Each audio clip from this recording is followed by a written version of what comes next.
अस्सलामु अलैकुम students.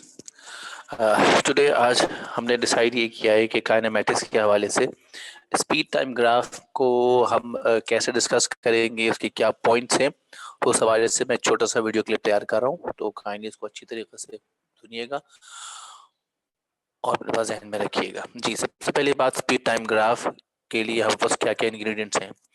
Speed time graph में सबसे इम्पोर्टेंट चीज़ ये है कि टाइम हमेशा एक्स एक्सिस पे मेजर होगा।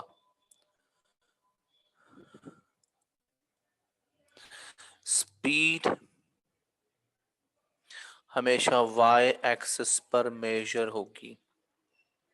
दूसरी अहम चीज, तीसरी अहम चीज, when they ask you to calculate distance from the speed time graph, so what you do, you are going to calculate the area under the graph।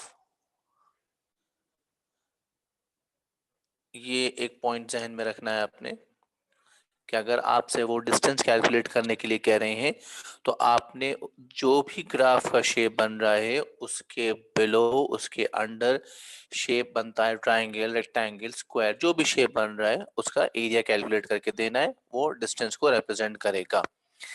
इसी तरीके से अगर they are looking for the acceleration,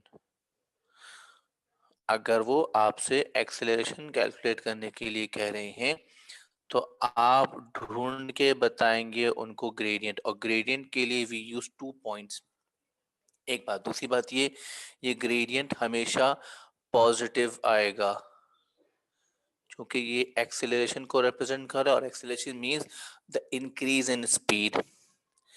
इसी तरीके से अगर वो आपसे डिमांड करते हैं काइंडली कैलकुलेट द रिटार्डेशन,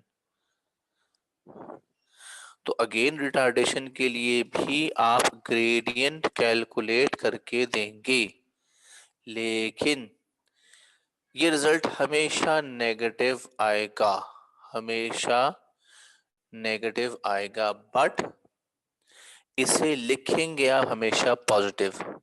मैं यहाँ लिख भी दूं ताकि याद रहे, बट रिटन पॉजिटिव, हमेशा इसको पॉजिटिव लिखा जाएगा और ये हमेशा नेगेटिव आएगा। I am talking about the retardation. तो ये 4 चीजें हैं जो स्पीड टाइम ग्राफ में से आपको कैलकुलेट करने के लिए कहेंगे और आपने इन बातों का ख्याल रखना है। पहली बात, टाइम हमेशा एक्स एक्सिस पे मेजर होगा, स्पीड हमेशा वाई एक्सिस पे मेजर होगी। डिस्टेंस के लिए आपने एरिया अंडर द ग्राफ ढूंढना है, एक्सेलरेशन के लिए ग्रेडियंट ढूंढना है, ग्रेडियंट के लिए 2 पॉइंट होने चाहिए और ये आंसर हमेशा पॉजिटिव आएगा। रिटार्डेशन हमेशा के लिए भी हमेशा ग्रेडियंट ढूंढेंगे, ग्रेडियंट हमेशा नेगेटिव आएगा और आपको हमेशा इसे पॉजिटिव लिखना होगा। ये बात आपने जहन में रखनी है regarding the speed time graph. ठीक है जी, अब मैं अभी इस क्लिप को एंड कर रहा हूँ, फिर हम आते हैं नेक्स्ट क्लिप में कि हम किस तरह से स्पीड टाइम ग्राफ हमें मिलेगा और उसमें से हम किस तरह से रिक्वायर्ड चीजें कैलकुलेट करेंगे। Thank you very much.